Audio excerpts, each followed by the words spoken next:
Start off taking off all the coil packs. There's 8 of them, even though it's a 4-cylinder. Guess that helps with gas mileage. We'll disconnect this, take off the connections for it, and pull that out of the way.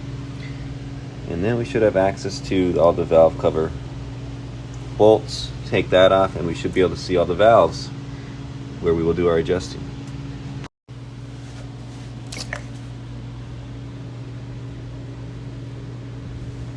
Inspect for some oil. I'm not seeing any oil, so that's good. Do that for all 8 of them. All right, we got them all loose. Pull it off. We got our old gasket that's sticking. Looks pretty clean in there though. All right, so we're gonna want to clean up these edges. We'll always wipe away, keep dirt from falling in. I blew air in here too before I took the lid off, just to get a lot of dust away. But what we're going to be adjusting are these little screw heads here. So if you can look underneath that one, they're supposed to, that gap I was talking about before is supposed to be between here and here.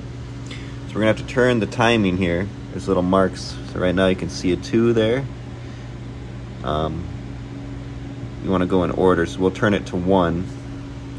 Both of these here are considered 1. So you turn that to 1, and then you test the spacing underneath each screw head to the valve.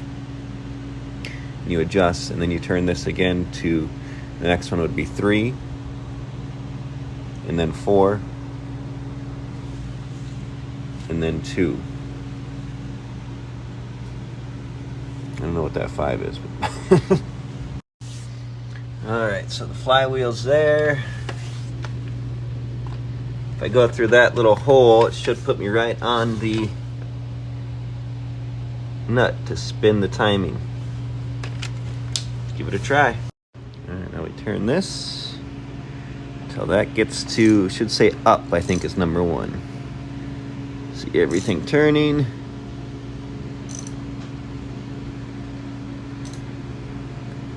There's up.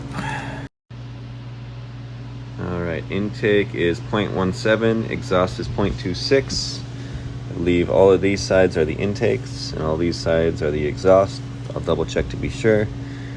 But I got these spacers to figure out the spacing. So 0.17 would be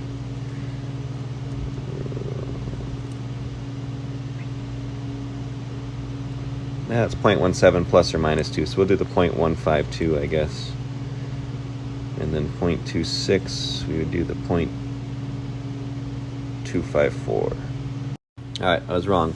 Intakes are on the front, exhausts are on the back. So intake should be 0.17 plus or minus 2. So we got 0.178.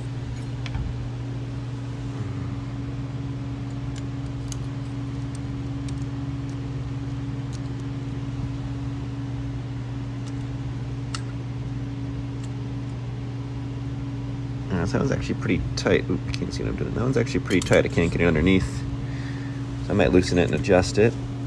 And then exhaust was 0.26 plus or minus 2. So we got 0.279. Maybe I should go down 1.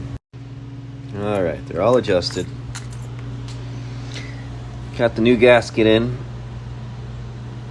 Pro tip, you should probably replace a gasket every time you take a valve cover off, because every time you put it on it'll get squished and it won't have the same sealing power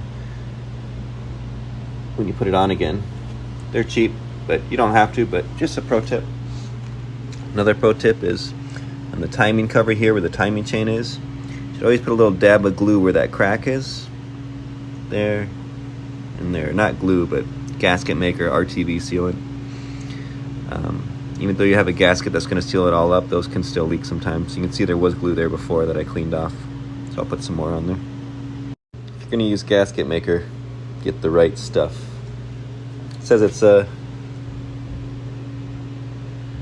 good for high temp, but it's also good to drive after 5 minutes. But you put it on, and if you don't get your valve cover on within 5 minutes, you should pull it off again and put new stuff on.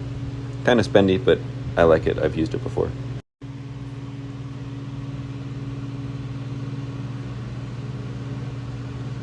Just a dab. There.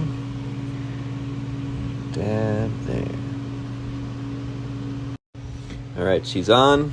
They're supposed to be torqued down to 8.7 foot-pounds. I don't have a torque wrench that goes that low, so I'm just going to guess. Just don't over-tighten them, but don't under-tighten them. I don't know. Get the right tools.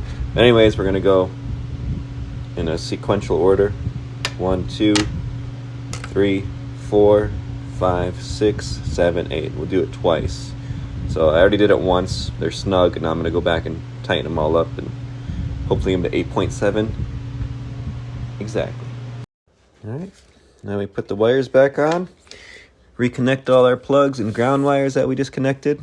Oh, and I was also going to do the EGR valve. And not a bad time to check to make sure it's clean. So I'll take that off and clean it too. Another tip for you. Do not use your impacts when tightening stuff on the valve cover. You stripped it out, that would really suck. Break a bolt off, that would really suck. They're just too powerful. So just tighten them with your ratchet. Don't get them too tight. You'll be good. Alright, I think I'm ready for a test start. Oh, a couple things missed here. There we go. I got all my electrical connectors reconnected. My hose is back on. My magnetic bolt holding tray is empty, so I got all the bolts back in. Another thing, smart to just walk around the vehicle, make sure you didn't forget your tire. Don't forget to put your tire back on. Make sure this is not, I'm not going to put it on yet, but make sure this is not still on your crankshaft. That would do a lot of spinning and cause some damage somewhere. Alright. It sounds a heck of a lot quieter. I don't hear any more dinging. I think that solved our problem. I'll put the whole motor cover back on, put my tire back on, go do another test drive. Should be good.